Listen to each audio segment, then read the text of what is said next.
नमस्कार दोस्तों, हमारे यूट्यूब चैनल स्टडी विद राजा साहब में आपका स्वागत है दोस्तों आज हम लोग देखने वाले हैं साइकोलॉजी में। क्या देखने वाले हैं? साइकोलॉजी प्रीवियस ईयर के जो एग्जाम हुए थे उनके पेपर को देखने वाले हैं। और आज 15 क्वेश्चन उनको हम लोग देखने की कोशिश करें किस टाइप के क्वेश्चन आए। देखिए कोई दोस्तों साथियों, कोई भी एग्जाम अगर निकालना है तो उसके लिए हमें क्या करना पड़ेगा। सबसे पहले हमें क्या करना है, एक तो हमें जो कॉन्सेप्ट है उसको क्लियर करना पड़ेगा और इसके अलावा हमें प्रैक्टिस सेट, और जो तीसरी महत्वपूर्ण बिंदु है वो है प्रीवियस ईयर एग्जाम के पेपर। तो आज हम लोग वही देखने वाले हैं, प्रीवियस ईयर के एग्जाम क्वेश्चन। उसमें साइकोलॉजी के 15 क्वेश्चन को आज हम लोग देखने वाले हैं। चलिए दोस्तों देख लेते हैं। पहला क्वेश्चन है, भाषा अर्जन एवं विकास के लिए सर्वाधिक संवेदनशील अवधि कौन सी है। भाषा अर्जन की अगर बात करें तो भाषा अर्जन एवं विकास के लिए सर्वाधिक संवेदनशील अवधि कौन सी। ऑप्शन नंबर ए है जन्म पूर्व अवधि, ऑप्शन नंबर बी है प्रारंभिक बाल्यावस्था, ऑप्शन नंबर सी है मध्य बाल्यावस्था, ऑप्शन नंबर डी है किशोरावस्था। देखिए दोस्तों, अगर इसकी बात करें तो इसका सही आंसर हो जाएगा, वो हो जाएगा मध्य बाल्यावस्था। क्या हो जाएगा? ऑप्शन नंबर बी मध्य बाल्यावस्था। देखिए दोस्तों क्या होता है, एक बच्चे के विकास के महत्वपूर्ण बिंदु की बात करें तो मूल रूप से सचेतन अवधि द्वारा दर्शाए गए हैं। किसके द्वारा दर्शाए गए? सचेतन अवधि द्वारा दर्शाए जाते हैं। और यह जन्म कब से लेकर होता है? यह जन्म से लेकर 6 वर्ष के बीच की आयु होती है और उसी को कहा जाता है प्रारंभिक बाल्य अवस्था कहा जाता है दोस्तों। ठीक है, इसका सही आंसर हो जाएगा option number B. Next question देख लेते हैं। क्वेश्चन नंबर 2 है, निम्नलिखित में कौन सी लॉरेंस कोहेलवर के द्वारा प्रस्तावित नैतिक विकास की एक अवस्था है। ऑप्शन नंबर ए है प्रसुप्ति अवस्था, ऑप्शन नंबर बी है सामाजिक अनुबंध अभिन्यास, ऑप्शन नंबर सी है मूर्त संक्रियात्मक अवस्था, और ऑप्शन नंबर डी है उद्योग बनाम अधीनता अवस्था। देखिए दोस्तों, अगर कोहेलवर ने माना कि बच्चे का जो है वो नैतिक विकास निम्नलिखित 6 चरणों में होता है। कौन से चरणों में? 6 चरणों में हो जाए। इसका अगर ऑप्शन की बात करें तो इसका सही ऑप्शन हो जाएगा ऑप्शन नंबर बी सामाजिक अनुबंध अभिन्यास में। किससे? सामाजिक अभिन्यास। देखिए अगर चरण की बात करें तो पहला देखा जाए पूर्व पारंपरिक, अगर नैतिकता की बात करें तो पहला जो चरण है वो है सजा और अभिन्यास चरण। अगर दूसरी चरण की बात की जाए तो दूसरा है प्रासंगिक अभिन्यास परंपरागत नैतिकता। ठीक है, इस तरह से टोटल 6 चरण बताए हैं दोस्तों उन्होंने। ठीक है, तो इसका जो सही आंसर हो जाए वो हो जाए सामाजिक अनुबंध अभिन्यास हो जाएगा। नेक्स्ट क्वेश्चन देख लेते हैं दोस्तों। क्वेश्चन नंबर 3 है, कक्षा में परिचर्चा के दौरान एक शिक्षक प्राय लड़कियों की तुलना में लड़कों पर अधिक ध्यान देता है। किस पर ध्यान दे रहा है? वो लड़कियों की तुलना में लड़कों पर अधिक ध्यान देता है। यह किसका उदाहरण है दोस्तों? ऑप्शन नंबर ए जेंडर पक्षपात का, ऑप्शन नंबर बी है जेंडर पहचान का, ऑप्शन नंबर सी है जेंडर संबद्धता का, ऑप्शन नंबर डी है जेंडर समरूपता का। दोस्तों देखिए दोस्तों, इसका जो सही आंसर हो जाएगा वो हो जाएगा ऑप्शन नंबर ए जेंडर पक्षपात का। देखिए दोस्तों क्या होता है, कई शोध अध्ययनों से अगर देखा जाए तो पता चला है कि शिक्षक लड़कियों की तुलना में लड़कों के साथ अधिक समग्र क्या करते हैं, बातचीत करते हैं। और यह शिक्षण में कैसा है, लैंगिक पूर्वाग्रहण। किसका? लैंगिक पूर्वाग्रहण का उदाहरण है। किसका? लैंगिक पूर्वाग्रहण का उदाहरण है दोस्तों। जिसको क्या कहा जाता है? जिसको कहा जाता है जेंडर पक्षपात, क्योंकि यह लिंग पूर्वाग्रह का अर्थ होता है एक लिंग के प्रति झुकाव या पूर्वाग्रह, उसको ही कहते हैं जेंडर पक्षपात कहते हैं दोस्तों। नेक्स्ट आगे देखते हैं। क्वेश्चन नंबर 4 है दोस्तों, बच्चों में जेंडर रूढ़िवादिता एवं जेंडर भूमिका अनुरूपता को कम करने के लिए निम्नलिखित में से कौन सी पद्धति प्रभावशाली है। ऑप्शन नंबर ए है जेंडर पक्षपात के बारे में परिचर्चा, ऑप्शन नंबर बी है जेंडर विशिष्ट भूमिकाओं को महत्व देना, ऑप्शन नंबर सी है जेंडर पृथक खेल समूह बनाना, ऑप्शन नंबर डी है जेंडर पृथक बैठने की व्यवस्था करना। दोस्तों देखिए दोस्तों, इसका जो सही आंसर हो जाएगा वो हो जाएगा ऑप्शन नंबर ए जेंडर पक्षपात के बारे में परिचर्चा करना। देखिए क्या होता है, जेंडर पक्षपात की हम जो बात हमने जस्ट इसके पहले देखी, उसमें क्या होता है, लिंग पूर्वाग्रह के बारे में चर्चा करना, उसी को कहते हैं जेंडर पक्षपात के बारे में बातचीत करना या चर्चा करना या परिचर्चा। नेक्स्ट आगे देख लेते हैं दोस्तों, निम्नलिखित में से किस मनोवैज्ञानिक ने बच्चों को ज्ञान के सक्रिय जिज्ञासु के रूप में देखते हुए उनके चिंतन पर सामाजिक एवं सांस्कृतिक विषय वस्तुओं के प्रभाव को महत्व दिया है। ऑप्शन नंबर ए है John B Watson, option number B है Lev Vygotsky, option number C है जीन पियाजे, ऑप्शन नंबर डी है लॉरेंस कोहेलवर्ग। देखिए दोस्तों, इसका जो सही आंसर हो जाएगा वो हो जाएगा ऑप्शन नंबर बी लेव वायोगोस्की। इसमें किसके बारे में पूछा गया? सामाजिक सांस्कृतिक। देखिए दोस्तों, इसका चैप्टर मैंने पढ़ा दिया आपको, ठीक है, उसमें सीधे सीधे मैंने बताया सामाजिक सांस्कृतिक के बारे में। देखिएगा दोस्तों, लेव वास्की ने क्या किया, लेव वास्की ने बच्चों को ज्ञान के सक्रिय साधकों के रूप में उनकी सोच पर सामाजिक और सांस्कृतिक विषय वस्तु के प्रभाव का जोर दिया है दोस्तों। ठीक है, अगर लेवस्की का सिद्धांत के मुख्य विचार की बात की है तो उन्होंने बताया कि बच्चे को ज्ञान के सक्रिय साधक के रूप में देखा जाता है, और तथा इन्होंने सामाजिक का अर्थ यहाँ पर क्या बताया, समाज से बताया है। और समाज में रहकर बालक क्या सीखता है, बालक कल्चर, संस्कृति को सीखता है। ठीक है, जो समाज की होती है दोस्तों। ठीक है, तो इसका आंसर सही हो जाए लेवस्की हो जाएगा दोस्तों। नेक्स्ट आगे देख लेते हैं क्वेश्चन। नेक्स्ट क्वेश्चन है, जिग्सा पहेली को करते हुए समय 5 वर्ष की नजमा स्वयं से कहती है, नीला टुकड़ा कहाँ है, नहीं यह वाला नहीं, गाढ़े रंग वाला, जिससे जूता पूरा बन जाएगा। ठीक है, इस प्रकार की वार्ता को वाइगोत्स्की किस तरह संबंधित करते हैं दोस्तों।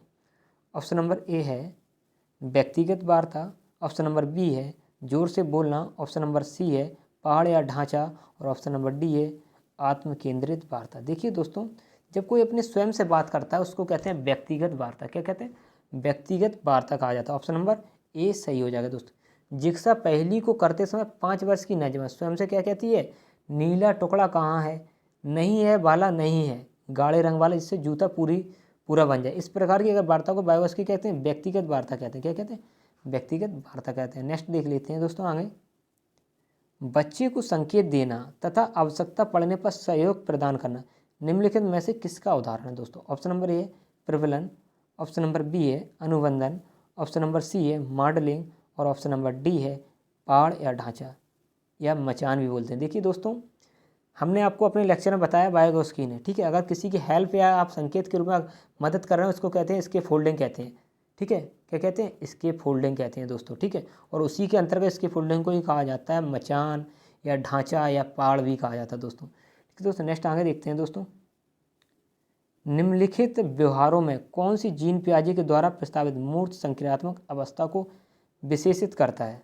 ऑप्शन नंबर ए है परिकल्पित निगमात्मक तर्क साध्यात्मक विचार, ऑप्शन नंबर बी है संरक्षण कक्षा समावेशन, ऑप्शन नंबर सी है आस्थगित अनुकरण पदार्थ स्थायित्व, ऑप्शन नंबर डी है प्रतीकात्मक खेल विचारों की अनुत्कीर्णता। देखिए दोस्तों, इसका जो सही आंसर हो जाए वो हो जाए ऑप्शन नंबर बी संरक्षण कक्षा समावेशन। देखिए इसके अंतर्गत क्या होता है, इस चरण में बच्चे साधारण संख्या, क्षेत्रफल, आयतन, अभिविन्यास और इसके बारे में सीख जाते हैं। इसके अलावा मैंने आपको बताया था इसके बारे में क्या होता है, आगमन से निगमन की ओर, इसी में बताया था। ठीक है, किस में बताया था, मूर्त में बताया दोस्तों।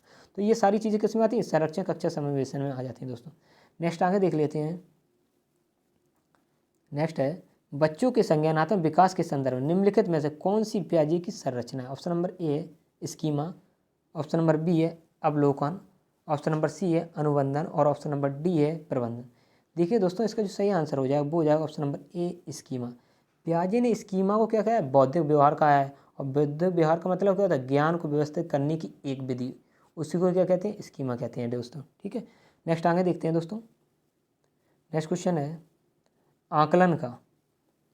आकलन का प्राथमिक उद्देश्य क्या होना, जो आकलन होना चाहिए उसका प्राथमिक उद्देश्य क्या होना चाहिए। ऑप्शन नंबर ए विद्यार्थियों के लिए श्रेणी निश्चित कराना, ऑप्शन नंबर बी है संबंधित अवधारणाओं के बारे में बच्चों की स्पष्टता तथा भ्रांतियों को समझना, ऑप्शन नंबर सी है विद्यार्थियों के प्राप्तांकों के आधार पर उनको नामांकित करना, ऑप्शन नंबर डी है रिपोर्ट कार्ड में उत्तीर्ण या अनुत्तीर्ण करना। देखिए दोस्तों, इसका जो सही आंसर हो जाएगा वो हो जाएगा ऑप्शन नंबर बी संबंधित अवधारणाओं के बारे में बच्चों की स्पष्टता तथा भ्रांतियों को समझना। ठीक है दोस्तों, नेक्स्ट आगे देख लेते हैं।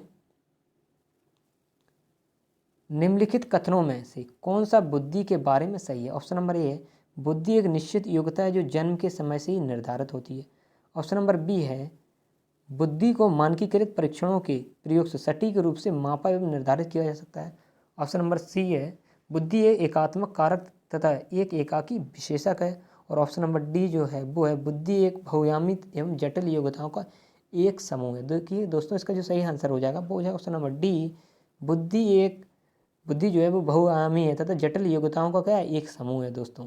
ठीक है, बुद्धि में क्या होता है, बहुआयामी का मतलब होता है कई क्षमताएं सम्मिलित होती हैं दोस्तों। ठीक है, क्योंकि यह बुद्धिमत्ता परीक्षण द्वारा पूरी तरह से नहीं मापी जा सकती है ना, इस वजह से इसका आंसर क्या हो जाएगा, ऑप्शन नंबर डी सही हो जाएगा। नेक्स्ट क्वेश्चन देख लेते हैं। नेक्स्ट क्वेश्चन है रूही हमेशा समस्या के एकाधिक समाधानों के बारे में सोचती है, इनमें से काफ़ी समाधान मौलिक होते हैं, रूही किन गुणों का प्रदर्शन कर रही है। ऑप्शन नंबर ए है सृजनात्मक विचारक, क्या है, सृजनात्मक। देखिए मौलिक का अर्थ क्या होता है, सृजनात्मक होता है दोस्तों। मैंने कई बार बताया मौलिक का मतलब होता है नया प्रयोग करना, नए विचार उत्पन्न करना, नए तरीके से सोचना। तो सृजनात्मक विचार का मतलब वही होता है मौलिक। ठीक है, तो इसका आंसर क्या हो जाएगा दोस्तों, ऑप्शन नंबर ए सही हो जाएगा, सृजनात्मक दोस्तों। नेक्स्ट आगे देख लेते हैं दोस्तों। नेक्स्ट क्वेश्चन है, शिक्षण अधिगम प्रक्रिया में वंचित समूह से संबंधित विद्यार्थियों के द्वारा सहभागिता कम होने की स्थिति में एक शिक्षक को क्या करना चाहिए। ऑप्शन नंबर ए है बच्चों को विद्यालय छोड़ने के लिए कहना चाहिए। ऑप्शन नंबर बी है इस स्थिति को जैसी है स्वीकार कर लेना चाहिए। इन विद्यार्थियों से अपनी अपेक्षाओं को कम करना चाहिए। और इसका लास्ट है अपनी शिक्षण पद्धति पर विचार करना चाहिए तथा बच्चों की सहभागिता में सुधार करने के लिए नए तरीके ढूंढने चाहिए दोस्तों।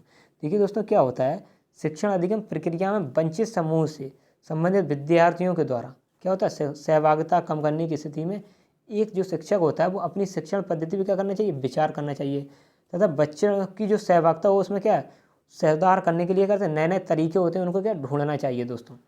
नेक्स्ट क्वेश्चन देखते हैं दोस्तों।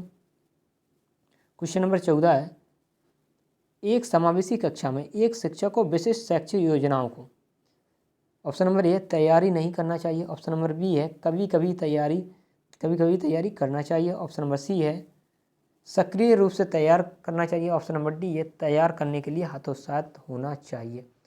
देखिए दोस्तों जिसका सही आंसर वो है ऑप्शन नंबर सी, सक्रिय रूप से तैयार होना चाहिए।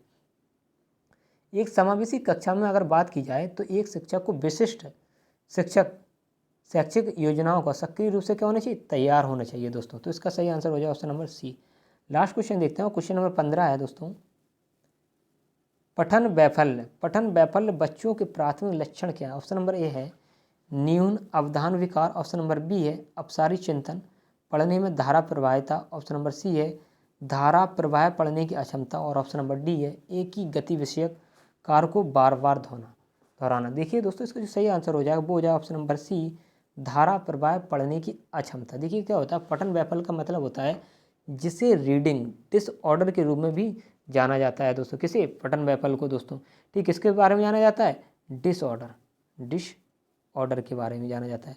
और सामान्य बुद्धि के बावजूद पढ़ने में परेशानी की विशेषता जो होती है उसको अलग अलग लोग क्या अलग अलग अंश से प्रभावित होते हैं दोस्तों, उसी को कहते हैं पठन वैफल्य कहा जाता है दोस्तों। तो इसका दोस्तों सही आंसर हो जाएगा ऑप्शन नंबर बी, धारा प्रवाह पढ़ने की अक्षमता है दोस्तों।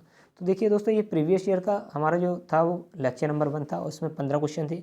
ठीक है दोस्तों, और जितने भी साथी हमारे चैनल के साथ नहीं जुड़े तो प्लीज़ चैनल को सब्सक्राइब कर लीजिएगा तथा शेयर भी कर दीजिएगा जिससे और भी नए साथी हमारे चैनल के साथ जुड़ सकें।